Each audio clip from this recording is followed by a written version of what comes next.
ನೋಡಿ, ಸ್ವಲ್ಪನ ಕೇಂದ್ರ ಸರ್ಕಾರಕ್ಕೆ ನಾಚಿಕೆ ಇರಬೇಕು. ನಮ್ಮ ಇಡೀ ವಿದೇಶಾಂಗ ನೀತಿಯನ್ನು ಅಮೇರಿಕಾಗೆ ಅಡ ಇಟ್ಟಿದ್ದಾರೆ.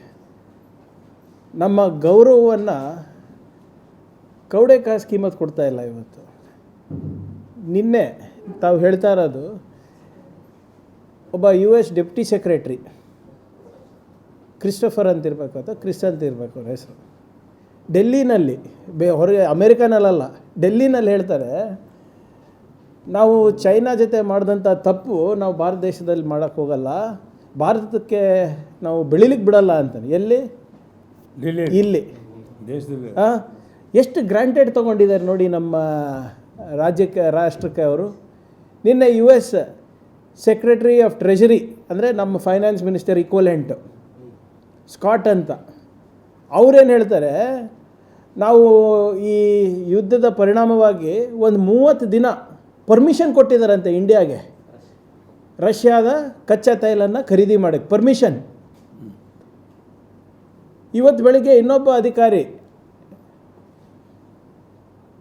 ಅವರು ಯಾರು, ನಿಮ್ಮ ಇನ್ನೊಬ್ಬರು ಮಿನಿಸ್ಟರ್, ಇಂಧನ ಸಚಿವರು, ಅಲ್ಲಿನ ಇಂಧನ ಸಚಿವರು, ಅಮೇರಿಕನ ಇಂಧನ ಸಚಿವರು ಹೇಳ್ತಾರೆ, ಭಾರತ ದೇಶ ನಾವು ಏನು ಹೇಳ್ತೀವಿ ಅದು ಮಾಡ್ತಾರೆ, ಸದ್ಯಕ್ಕೆ ನಾವು ಅವರಿಗೆ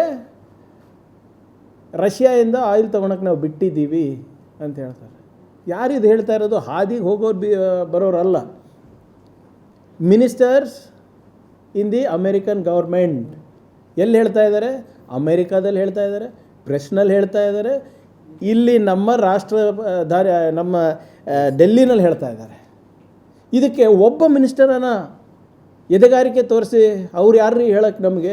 ನಮ್ಮ ವಿದೇಶಾಂಗ ನೀತಿ ನಾವು ತೀರ್ಮಾನ ಮಾಡ್ತೀವಿ, ಯಾರ ಜೊತೆ ನಾವು ವ್ಯಾಪಾರ ಮಾಡಬೇಕು, ವ್ಯವಹಾರ ಮಾಡಬೇಕು, ಯಾರಿಂದ ನಾವು ಕಚ್ಚಾ ತೈಲ ತಗೋಬೇಕು, ಅದು ನಾವು ಡಿಸೈಡ್ ಮಾಡ್ತೀವಿ. ಒಬ್ಬರನ್ನ ಕೊಟ್ಟಿದ್ದಾರ?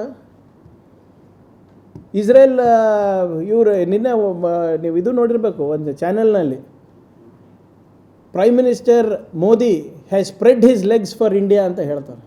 ಏನು ಅರ್ಥ ಅದರದ್ದು? ಹೌದು, ಯಾವುದೋ ಒಂದು ದೊಡ್ಡ ಚಾನಲ್ನಲ್ಲಿ ಒಬ್ಬರು ಕೂಡ ಮಾತಾಡ್ತಾ ಇಲ್ಲ. ಏನು ಇದೇ ರಾಹುಲ್ ಗಾಂಧಿಯವ್ರ ಬಗ್ಗೆ ಮಾತಾಡಿ, ಸಿದ್ದರಾಮಯ್ಯನವ್ರ ಬಗ್ಗೆ ಮಾತಾಡಿ, ಸೋನಿಯಾ ಗಾಂಧಿಯವ್ರ ಬಗ್ಗೆ ಮಾತಾಡಿ, ಖರ್ಗೆ ಅವ್ರ ಬಗ್ಗೆ ಮಾತಾಡಿ, ಕಾಂಗ್ರೆಸ್ ಬಗ್ಗೆ ಮಾತಾಡಿ ಅಂತ ಹೇಳಿದ್ರೆ ಸಾಲ್ಗಟ್ಟಲೆ ಮಾತಾಡ್ತಾರೆ. 3 ದಿನ ಪಾರ್ಲಿಮೆಂಟ್ನಲ್ಲಿ ನೆಹರು ಅವ್ರ ಬಗ್ಗೆ ಚರ್ಚೆಗೆ ರೆಡಿ ಇದ್ದಾರೆ. ಒಂದೇ ಮಾತರಂ ಬಗ್ಗೆ ಮಾತಾಡೋಕ್ಕೆ ರೆಡಿ ಇರ್ತಾರೆ. ಇದ್ರ ಬಗ್ಗೆ ಯಾಕೆ ಮಾತಾಡೋಕ್ಕೆ ರೆಡಿ ಇಲ್ಲಪ್ಪ? ನಿಮ್ಮ ದಿನ ಎದ್ದು ಪಾರ್ಲಿಮೆಂಟ್ನಲ್ಲಿ ಮೋದಿ ಮೋದಿ ಮೋದಿ ಅಂತ ಕೂಗಾಡ್ತಿರಲ್ಲ, ನೇರವಾಗಿ ಮೋದಿ ಅವ್ರ ಮರ್ಯಾದೆನೇ ಹರಾಜಾಗ್ತಾ ಇದೆ, ದೇಶದ ಮರ್ಯಾದೆ ಹರಾಜಾಗ್ತಾ ಇದೆ. ಎಲ್ಲೋಯ್ತಪ್ಪ ನಿಮ್ಮ ದೇಶಭಕ್ತಿ? ಎಲ್ಲಿದ್ದಾರೆ ಅವರು? RSSನವರೆಲ್ಲ ದಿನ ಎದ್ದು ನಾವೇ ದೇಶಭಕ್ತರಂತ ಎಲ್ಲರಿಗೂ ಹೇಳ್ಕೊಂಡು ಮಾಡ್ತಾರೆ, ಎಲ್ಲರಿಗೂ ದೇಶಭಕ್ತಿ ಸರ್ಟಿಫಿಕೇಟ್ ಕೊಡ್ತಾರಲ್ಲ, ಎಲ್ಲೋಯ್ತು? ಈ ಪ್ರಶ್ನೆಯನ್ನು ದಯವಿಟ್ಟು ವಿರೋಧ ಪಕ್ಷದವ್ರಿಗೆ ಕೇಳೋದು ಬಿಟ್ಟು ಆಡಳಿತದಲ್ಲಿರೋವಂಥ ಕೇಂದ್ರ ಸರ್ಕಾರದ ನಾಯಕರು, ಯಾರು ನಮ್ಮ ರಾಜ್ಯದಿರ್ಬೋದು ರಾಷ್ಟ್ರದಿರ್ಬೋದು, ಜೋಶಿ ಅವರಿಗೆ ನಮ್ಮ ಬಜೆಟ್ ಬಗ್ಗೆ ಕಮೆಂಟ್ ಮಾಡೋ ಪುರ್ಸೊತ್ತಿದೆ, ಸಿದ್ದರಾಮಯ್ಯವ್ರ ಬಗ್ಗೆ ಮಾತನಾಡೋದು ಪುರ್ಸೊತ್ತಿದೆ, ನನ್ನ ಬಗ್ಗೆ ಮಾತಾಡೋ ಪುರ್ಸೊತ್ತಿದೆ. ಆದರೆ ದೇಶದ ಮರ್ಯಾದೆ ಹೋಗ್ತಾ ಇದ್ದಾಗ ಒಬ್ಬರು ಕೂಡ ಚಕಾರ ಎತ್ತಾ ಇಲ್ಲಲ್ಲ. ಅಂಥದ್ದು ಏನಿದೆ ಇವ್ರ ಬಳಿ, ಟ್ರಂಪ್ ಅವ್ರ ಬಳಿ? ಟ್ರಂಪ್ ಅವ್ರು ಏನು ಹೇಳ್ತಾರೆ ಸರ್, ನಾನು ಬೇಕಾದರೆ ಮೋದಿಯವರ ಕೆರಿಯರ್ನ ಡಿಸ್ಟ್ರಾಯ್ ಮಾಡಿಬಿಡ್ಬೋದು, ನಿರ್ನಾಮ ಮಾಡಿಬಿಡ್ಬೋದು, ನಾಶ ಮಾಡಿಬಿಡ್ಬೋದು, ಆದರೆ ಮೋದಿ ನನ್ನ ಒಳ್ಳೆಯ ಸ್ನೇಹಿತ, ಅದಕ್ಕೆ ನಾನು ಮಾಡ್ತಾ ಇಲ್ಲ. ಏನಿದೆ ಅವ್ರ ಹತ್ರ? ಅಂಥದ್ದು ಏನಿದೆ ಮೋದಿಯವ್ರ ಬಗ್ಗೆ? ಯಾವ ವಿಡಿಯೋ ಇದೆ? ಎಪ್ಸ್ಟೀನ್ ಫೈಲ್ಸಲ್ಲಿ ಏನಾದರೂ ಇದೆಯಾ? ಎಲ್ಲೋದ್ರು ಹರ್ದೀಪ್ ಸಿಂಗ್ ಪುರಿಯವರು, ನಮ್ಮ ಇಂಧನ ಸಚಿವರು, ಎಪ್ಸ್ಟೀನ್ ಅಂದ ತಕ್ಷಣವೇ ಸಾಲ್ಗಟ್ಟೆ ಪ್ರೆಸ್ ಕಾನ್ಫರೆನ್ಸ್ ಮಾಡಿದ್ರಲ್ಲ. ಇವತ್ತು LPG ದರ ಎಷ್ಟಾಗಿದೆ, ಕಚ್ಚಾ ತೈಲ ಎಲ್ಲಿಂದ ತರ್ತಾ ಇದ್ದೀವಿ, ನಮ್ಮ ಮುಂದಿನ ಈ ಇಂಧನದ ಕೆಪಾಸಿಟಿ ಎಷ್ಟಿದೆ, ಪಾರ್ಲಿಮೆಂಟ್ನಲ್ಲಿ 75 ದಿನ ಅಂತ ಹೇಳಿದ್ರು ನಾವು ಮ್ಯಾನೇಜ್ ಮಾಡ್ಬೋದು ಅಂತ. ಮತ್ತು ಪ್ರೆಸ್ ಮೀಟ್ನಲ್ಲಿ ಆಯಿಲ್ ಕಂಪನಿಗಳೇನು ಹೇಳ್ತಾ ಇದ್ದಾರೆ 25 ದಿನ ಅಂತ. ಹೆಂಗೆ ಅಪ್ಪ? ಅದೇ LPGದು ಆಗಿದೆ. ನಿನ್ನೆ ನೀವು ಡಿಸ್ಟ್ರಿಬ್ಯೂಟರ್ಸ್ದು ಇದು ನೋಡಿಲ್ಲ ಅನಿಸುತ್ತೆ. LPG ಡಿಸ್ಟ್ರಿಬ್ಯೂಟರ್ಸಿಗೆ ಒಂದು ಇವರು ಆದೇಶ ನೀಡಿದ್ದಾರೆ, ಸ್ವಲ್ಪ ನಿಯಂತ್ರಣ ಮಾಡಿ ಅಂತ. ಏನಾಯ್ತಪ್ಪ ನಿಮ್ಮದು ನೀತಿಗಳು? ಮಾಸ್ಟರ್ ಸ್ಟ್ರೋಕ್ಗಳು ಎಲ್ಲೋಯ್ತಿದ್ದು? ದಯವಿಟ್ಟು ಇದಕ್ಕೆ ಎಲ್ಲ ನಿಮ್ಮ ಬಿ ಜೆ ಪಿ ಸಂಸದರು ಉತ್ತರ ಕೊಡಬೇಕು. ದಿನ ಬೆಳಗ್ಗೆ ಎದ್ದು ದೇವರ ಹೆಸರಿಗಿಂತ ಹೆಚ್ಚಾಗಿ ಮೋದಿ ಹೆಸರು ಜಪ ಮಾಡ್ತಿರಲ್ಲ.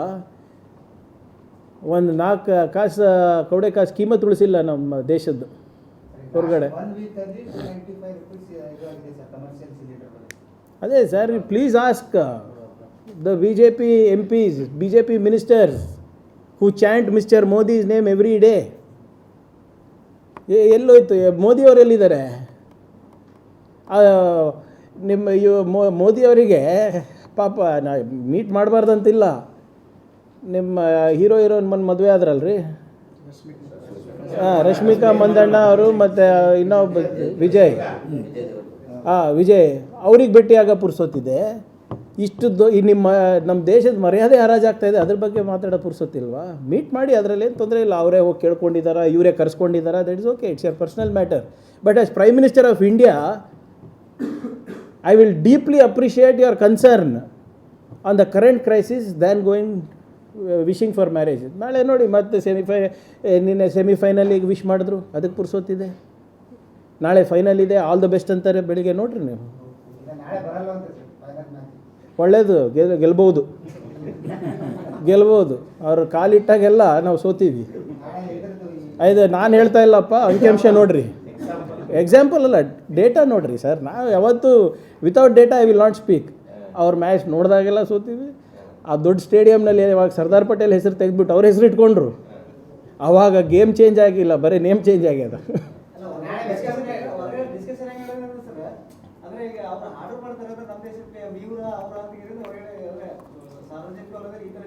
ಹೌದು ಸರ್, ನಮ್ಗೆ ನಾಚಿಕೆ ಬರಲ್ವಾ? ಇದೇ ಈಗ ಹಿಲರಿ ಕ್ಲಿಂಟನ್ ಅವರು, when she was in administration, Hillary Clinton ಅವರು ಒಂದು ಮಾತು ಹೇಳ್ತಾರೆ, I am trying to determine if India can buy oil from Iran or not ಅಂತ. ಅಂದರೆ ಅವರು ಯೋಚನೆ ಮಾಡ್ತಾಯಿದ್ರಂತೆ. ಮನಮೋಹನ್ ಸಿಂಗ್ ಅವರು ಸೀದಾ ಹೇಳ್ತಾರೆ, ಅದು ನನ್ನ ವ್ಯಾಪ್ತಿಗೆ ಬರೋದು, ನಿಮ್ಮ ವ್ಯಾಪ್ತಿಗೆ ಬರೋದಲ್ಲ, ನಿರ್ಧಾರ ನಾನು ತೊಗೊತೀನಿ, ನೀವಲ್ಲ ಅಂತ ಮನಮೋಹನ್ ಸಿಂಗ್ ಅವರು ಹೇಳ್ತಾರೆ. ಮನಮೋಹನ್ ಸಿಂಗ್ ಅವರು ಅಮೇರಿಕಾನಲ್ಲಿ ಪ್ರೆಸ್ ಕಾನ್ಫರೆನ್ಸ್ ಮಾಡ್ತಾರೆ. ಇಂಡಿಯಾ ನ್ಯೂಕ್ಲಿಯರ್ ಡೀಲ್ ನಡಿಬೇಕಾದಾಗ ಪ್ರೆಸ್ ಕಾನ್ಫರೆನ್ಸ್ ಮಾಡಿ ಅಲ್ಲಿ ಹೇಳ್ತಾರೆ, ಅಮೇರಿಕಾ ಅವರು ಇರಾಕ್ ಮೇಲೆ ದಾಳಿ ಮಾಡ್ತಾ ಇರೋದು ತಪ್ಪು, ಮಿಡ್ಲ್ ಈಸ್ಟಲ್ಲಿ ಅವರು ಇಂಟರ್ಫಿಯರೆನ್ಸ್ ಮಾಡ್ತಾ ಇರೋದು ತಪ್ಪು ಅಂತ ಹೇಳೋ ಧೈರ್ಯ ಮನಮೋಹನ್ ಸಿಂಗ್ ಅವರಿಗಿತ್ತು. ಇಂದಿರಾ ಗಾಂಧಿ ಅವರು ಅಮೇರಿಕಾ ಪ್ರೆಸಿಡೆಂಟ್ ಬಗಲಾಗಿ ಇಟ್ಕೊಂಡು ಅವ್ರು ಹೇಳ್ತಾರೆ, ನಮ್ಮ ವಿದೇಶಾಂಗ ನೀತಿ ಜವಾಬ್ದಾರಿ ನಂದಿದೆ, ನಿಮ್ಮ ಹತ್ರ ಕಲಿಯೋದೇನಿಲ್ಲ ಅಂತ ಪಕ್ಕದಲ್ಲಿ ಕೂತ್ಕೊಂಡು ರಿಚರ್ಡ್ ನಿಕ್ಸನ್ ಜೊತೆ ಪಕ್ಕದಲ್ಲಿ ಕೂತ್ಕೊಂಡು ಹೇಳ್ತಾರೆ. ಆ ಧೈರ್ಯ ಇದೆಯಾ ಮೋದಿಯವರಿಗೆ? ಬರೇ ಹೋಗೋದು ತಬ್ಕೊಳೋದು ಅಷ್ಟೇ. That is the foreign policy of mister Modi.